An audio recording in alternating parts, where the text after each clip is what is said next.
बहुत समय पहले की बात है। एक साधु अपनी पत्नी के साथ नदी के तट पर रहता था। उन दोनों की कोई संतान नहीं थी। उनकी बड़ी इच्छा थी कि कम से कम एक संतान उनके यहाँ जरूर हो। एक दिन साधु जब तपस्या में लीन था, तभी एक चील ने अपने पंजे में फंसी एक चूहिया उसके ऊपर गिरा दी। साधु ने उस चूहिया को घर ले जाने का निश्चय किया, लेकिन उससे पहले उसने उसे एक लड़की में बदल दिया। उस लड़की को देखकर साधु की पत्नी ने पूछा, कौन है ये? इसे कहाँ से लाए हो? साधु ने पत्नी को पूरी बात बताई। उसकी पत्नी बहुत प्रसन्न हुई और वह बोली, तुमने उसे जीवन दिया है, इसलिए तुम ही उसके पिता हुए। इस तरह मैं भी उसकी माँ हुई। हमारे यहाँ कोई संतान नहीं थी, इसलिए भगवान ने इसे हमारे पास भेजा है। उद्धरण चिन्ह। जल्द ही वह बच्ची एक सुंदर युवती बन गई। जब वह 16 साल की हुई तो साधु और उसकी पत्नी ने उसका विवाह करने का निश्चय किया। साधु ने सूर्य देवता का आह्वान किया। जब सूर्य देवता उसके सामने आए तो साधु किया ने उनसे उसकी बेटी से विवाह करने का अनुरोध। हालांकि लड़की को यह विचार अच्छा नहीं लगा और उसने कह दिया, क्षमा कीजिए, लेकिन मैं सूर्य देवता से विवाह नहीं कर सकती क्योंकि वह बहुत गर्म है।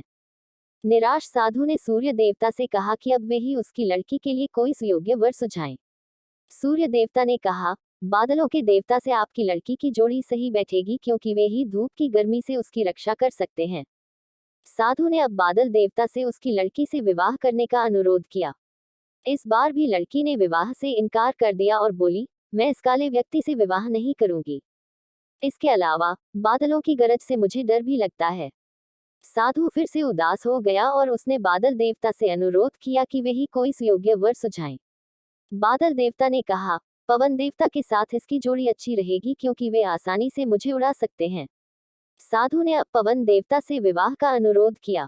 इस बार भी लड़की ने विवाह से इनकार कर दिया और बोली, मैं ऐसे अस्थिर व्यक्ति से विवाह नहीं कर सकती जो हर समय यहाँ वहां उड़ता रहता हो। साधु काफी परेशान हो गया। साधु ने पवन देवता से ही कोई सुयोग्य वर सुझाने को कहा। पवन देव ने जवाब दिया, पर्वतों के राजा बहुत मजबूत और स्थिर हैं। वे बहती हुई हवा को भी आसानी से रोक सकते हैं। उनसे आपकी लड़की की जोड़ी सही बैठेगी। उद्धरण चिन्ह। साधु अब पर्वतराज के पास गया और उससे उसकी लड़की के साथ विवाह करने का अनुरोध किया। हालांकि इस बार भी लड़की ने विवाह करने से इनकार कर दिया और कहा, मैं ऐसे किसी व्यक्ति से विवाह नहीं कर सकती जो इतना कठोर और ठंडा हो। लड़की ने साधु से किसी नर्म वर को खोजने को कहा। साधु ने पर्वतराज से सलाह मांगी। पर्वतराज ने जवाब दिया, किसी चूहे के साथ ही आपकी लड़की की जोड़ी अच्छी रहेगी क्योंकि वह नर्म भी है और आसानी से किसी पर्वत में भी बिल बना सकता है। इस बार लड़की को वर पसंद आ गया। साधु काफी हैरान हुआ और बोला, भाग्य का खेल कितना निराला है।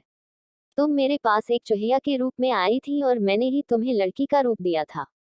चूहिया के रूप में जन्म लेने के कारण तुम्हारे भाग्य में चूहे से ही विवाह करना लिखा था और वही हुआ।